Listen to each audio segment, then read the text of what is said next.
Hello guys, and welcome back to our next lecture in our course on online personal branding. In this short lecture, I wanted to talk to you guys about something that I think it's not used at the proper capacity for building a personal brand.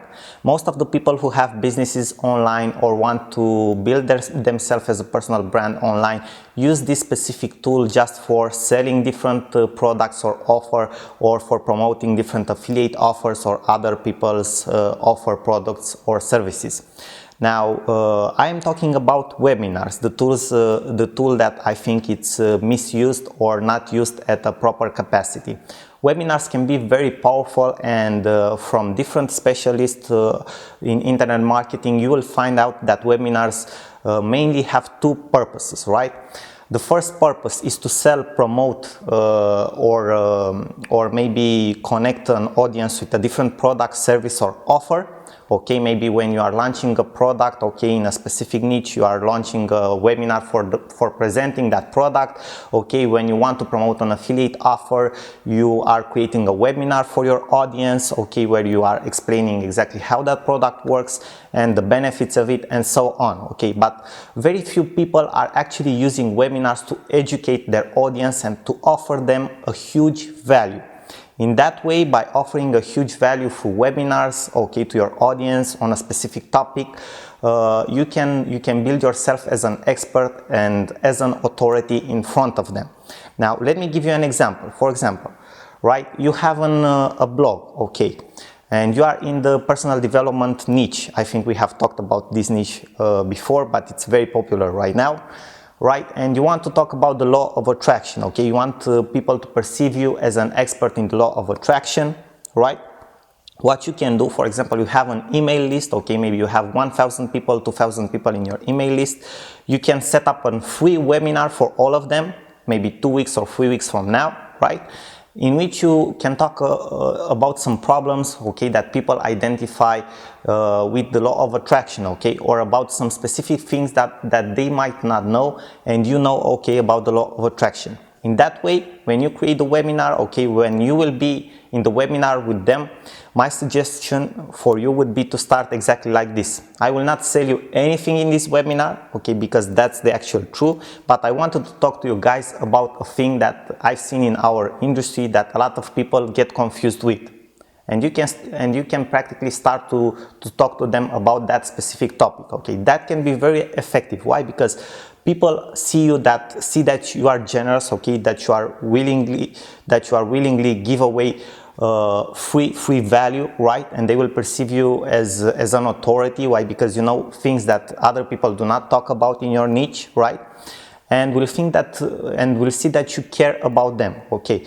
One thing, maybe you do not know exactly what to talk about into a webinar, okay. You decide you want to do a webinar, okay, but you do not know exactly what topic to approach, okay, what subject to approach, what problem to approach. What you can do before the webinar or in the registration form of the webinar, okay, you can ask people what they want you to talk about. Okay, you just ask your audience which are the problems that they would like to hear about a discussion into a webinar, right? And that's the thing that you will talk about. You give them exactly what they want, right? In that way, you practically you build even a bigger rapport with them. Why? Because they will hear the solutions, okay, or the discussion for the problems that they have, okay, and they want to hear about them, right? So webinars are a very powerful tool if you will decide to use them. Now, there are a couple of programs that you can use or software that you can use to create webinars. It depends on the size of your audience, okay. A free tool that you can use, it's Google Hangouts. It's very powerful, and the advantage of Google Hangouts is that it will be automatically linked to your YouTube account. And for example, if you have a YouTube account, people will be able to see the replay of your webinar onto your YouTube account. And disadvantage is that you don't have as many options as other platforms. Another disadvantage would be that many times you will have like a small delay, okay, on Google Hangouts. People will see your webinar with a free 5-second delay, maybe even more sometimes, right? So when you have that question and answer section at the end of your webinar, you may not be in a real time with them, which can be actually a problem. Another disadvantage would be that in order for people to be able to see that Google Hangouts live, on Google Hangouts they need to have a Google account. They can see it on YouTube, but they cannot comment, they cannot interact with you or whatsoever, right? So Google Hangouts is an option when you are starting out. If you do not have a big audience, if you do not want to invest money in a webinar platform, it can be a very good option. Another option that it's created around Google Hangouts, it's Webinar Jam, right? It's a very good software. We have more options for it, like a registration form and other stuff like that. You can check it out. We will have a resource section at the end of this lecture where you can check out all these softwares, right? The best option right now still in the marketplace, because maybe in the near future will appear other options too, I think it's GoToMeeting, right? It's pretty expensive. I mean, you can get like up to $500 per month if you are organizing very big webinars, but that's worth it only if you have like a very big audience, okay, and you want to have like 1,000 attendees per webinar, okay, because you are limited to 1,000 per webinar.